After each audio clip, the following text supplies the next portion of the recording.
thoughts. I'm trying not to repeat because I feel like we're all on the same wavelength on what we want to share, especially in thinking about incoming new council members and what we expect as far as our legislative officials in the city. And so, as Bill mentioned, my work here, specifically at Peaslee, is heavily involved in equitable development. And a lot of that is linear connected to affordable housing. And so Josh so eloquently laid out exactly specific policies that we need related to affordable housing and equitable development. But even to Connie's point that was mentioned earlier, when we think about the current state of public trust that is in the city and the disconnect that a lot of the public feels with our elected officials, I feel like there is a deep need for transparency and accountability. And I feel like where that stems from is strong public policy, strong legislative public policy. And I feel like that's currently what's lacking. And in thinking about the indictments themselves, almost what allowed what some deem as like a culture of corruption. And a lot of times that viewpoint can directly try to pinpoint as if like it was like, oh, one bad apple or a couple of bad apples, and not looking at the entire institution as itself as lacking the accountability that's needed, lacking those safety nets, those public policies to be put in place that's needed to not allow, it's not just one individual is basically what I'm trying to say, but rather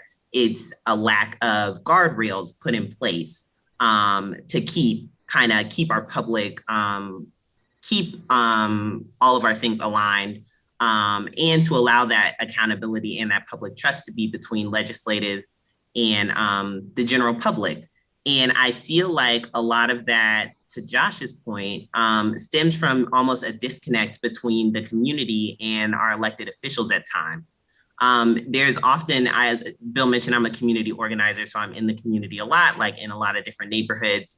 And I feel like a lot of people here at Peaslee, we always highlight the fact that everyone has experience that is valuable and everyone has an expertise to offer. But I feel like that is often missing when, at least personally, I can feel like that is missing sometimes in the halls of City Hall. And I feel like as it's not viewed as community bringing the expertise that they know, that people know their neighborhoods, that people know their neighbors, and people know, and like good willing people are more than capable to research, to put things in place, to even put together complete policy packages, and to work with our elected officials. But oftentimes it's viewed as if you don't have a certain level of power, then your voice isn't seen as important, or what you're bringing to the table may not be viewed with the same weight as if someone who may have certain letters behind their names or in a certain economic status. And so I feel like if we are serious about being a city that is inclusive of all, being a city that is equitable and accessible for all, we do have to depend on the people who are every day, as we say here, making a way out of no way. A lot of those people that Josh was mentioning, you know, people who may be turned away from shelters, but are still making a way to make sure that their kids are up and dressed and at school every morning, are everyday neighborhood people who are seeing their neighborhoods literally shift, complete swaths of their neighborhood, demographics of people being pushed out of their neighborhoods. And people are still showing up to community meetings and having their voices heard and expressing what they're seeing. That needs to be seen as valuable, especially for our elected officials. And just a reminder that our elected officials are put, especially when we talk about our city council and our mayor, that those positions are put in place to put legislative policy for the betterment of our people and all people. And I think, especially at this point in time, there needs to be a focus on equity and rectifying the historical wrongs that have been done to the people most marginalized, specifically people of color and specifically people with low incomes. And I think that if we don't have that viewpoint at the front of our minds, we will never be a city that is accessible and equitable for all people.